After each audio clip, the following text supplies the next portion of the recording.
Bonjour, je suis très émue et très stressée d'être devant une caméra aujourd'hui, 10 ans à peu près après les événements qui m'ont amené justement à être devant une caméra pour témoigner de ce qui se passe pour moi depuis ce fameux événement important de ma vie. Cet événement, c'est le décès de mon fils unique Mathieu, le 10 novembre 2003, et les événements qui ont suivi. À savoir la découverte avec une certitude absolue que la vie continue après ce que nous appelons la mort.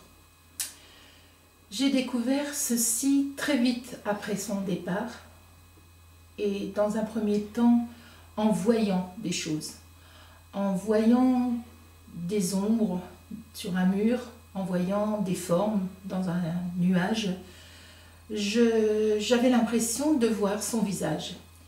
Et très vite, une personne qui elle-même pratiquait ce qui s'appelle communément l'écriture automatique m'a contactée me disant que Mathieu lui avait écrit et que dans un des messages qu'il avait écrit pour cette dame, il avait écrit « Bientôt j'écrirai moi-même à maman ». Et effectivement, dès ce premier jour, le 10 décembre 2003, c'est-à-dire juste un mois après son décès, j'ai commencé à écrire et à recevoir ces messages. J'étais à l'époque très cartésienne, j'étais agent immobilier à cette époque-là, et j'ai souvent eu des doutes, très souvent. J'ai souvent demandé des preuves à Mathieu, et j'en ai eu de très nombreuses. La première, la plus importante, est la date du décès de mon père, qui m'avait été annoncée par Mathieu dans un de ses messages. Mais il y en a eu d'autres, beaucoup d'autres, dont je parle dans mon livre « Au revoir ma petite maman ». Dans les messages que je recevais de la part de Mathieu, j'ai eu 2 missions qui m'ont été confiées. Très vite, dès les premiers messages, Mathieu m'a parlé aussi de ce que lui faisait là où il est. Et il me dit que là où il est, il accueille les enfants qui n'ont jamais vu leur maman, qu'il appelle d'ailleurs les anges. Et en ce qui me concerne, il me confie 2 choses importantes. Je dois aller au Cameroun pour agir pour l'eau potable au Cameroun et je dois témoigner que la vie continue et que nous pouvons continuer ensemble. Nous étions en 2003-2004. Ma vie n'était pas très facile à l'époque. J'avais beaucoup de doutes à gérer, beaucoup d'incompréhension aussi autour de moi.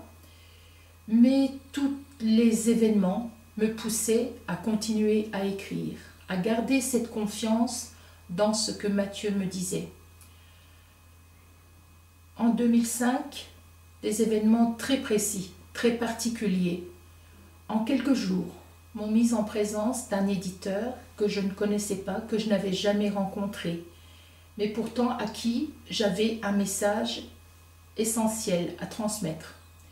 Et quand cet homme a fait ma connaissance et a pris connaissance du message, il a effectivement immédiatement accepté de publier ce livre, qui n'était d'ailleurs pas encore écrit, mais qui l'a été en quelques semaines. Nous étions, quand le livre est paru, en juin 2006, je n'étais toujours pas partie au Cameroun. Et je n'avais toujours pas, comme Mathieu me l'avait aussi dit dans ses premiers messages, je n'avais toujours pas créé cette famille au Cameroun qu'il m'annonçait. Les événements ont continué à se poursuivre pour moi d'une façon assez particulière. Oui, le mot particulier convient bien, dans la mesure où j'étais vraiment bousculée par la vie. Et je croyais que jamais je n'arriverais à mener à bien la mission, la deuxième mission qu'il me confiait, c'est-à-dire aller agir pour l'eau au Cameroun.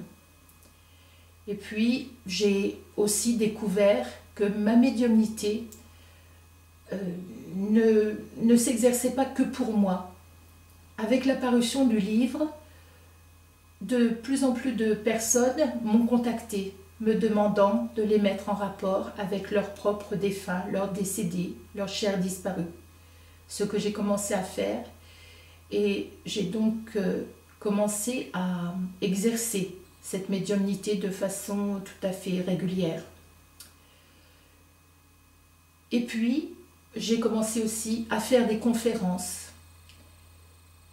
Et au fur et à mesure des contacts qui s'établissaient dans ces conférences, j'ai pu, par différents hasards, j'ai pu finalement partir au Cameroun. Je suis partie au Cameroun pour la première fois en mars 2011. Et puis là, j'ai rencontré ma famille, ma vraie famille. Je ne vais pas vous donner les détails sur cette famille, mais ils sont à proprement parler fabuleux, vraiment fabuleux. Ils feront l'objet, toute cette histoire fait l'objet d'ailleurs du 2e tome de la suite de Au revoir ma petite maman, qui n'est pas encore écrite, sauf dans ma tête. Je suis allée plusieurs fois depuis au Cameroun. Les projets pour l'association avancent petit à petit, pas après pas. Mais comme tout le monde le sait, les petits ruisseaux forment les grandes rivières.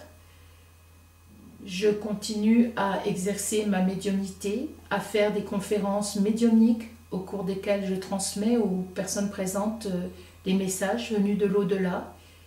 Et voilà, j'en suis là aujourd'hui à parler devant vous, à témoigner, donc que la vie continue après la vie. Ce message, je crois, s'adresse surtout, et là il y a une émotion très forte qui m'envahit, mais je pense très particulièrement à vous toutes les mamans, vous toutes qui avez perdu un ou des enfants. Bien sûr, nous sommes tous, tout être humain est un jour touché par un deuil. J'ai souvent dit que la perte d'un enfant n'était pas plus lourde, plus difficile que la perte de n'importe quel homme, n'importe quelle femme que l'on aime. Et pourtant si, je sais, depuis ces quelques années, pour avoir transmis des messages à des mamans qui ont perdu un enfant, je sais à quel point avoir cette certitude peut vous aider, vous les mamans, à continuer à garder l'espoir et à savoir que vous retrouverez votre enfant qui continue là où il est, à avancer. Alors à vous toutes, à tous ces enfants, à tous nos chers disparus, je dis merci et à très bientôt si vous le souhaitez.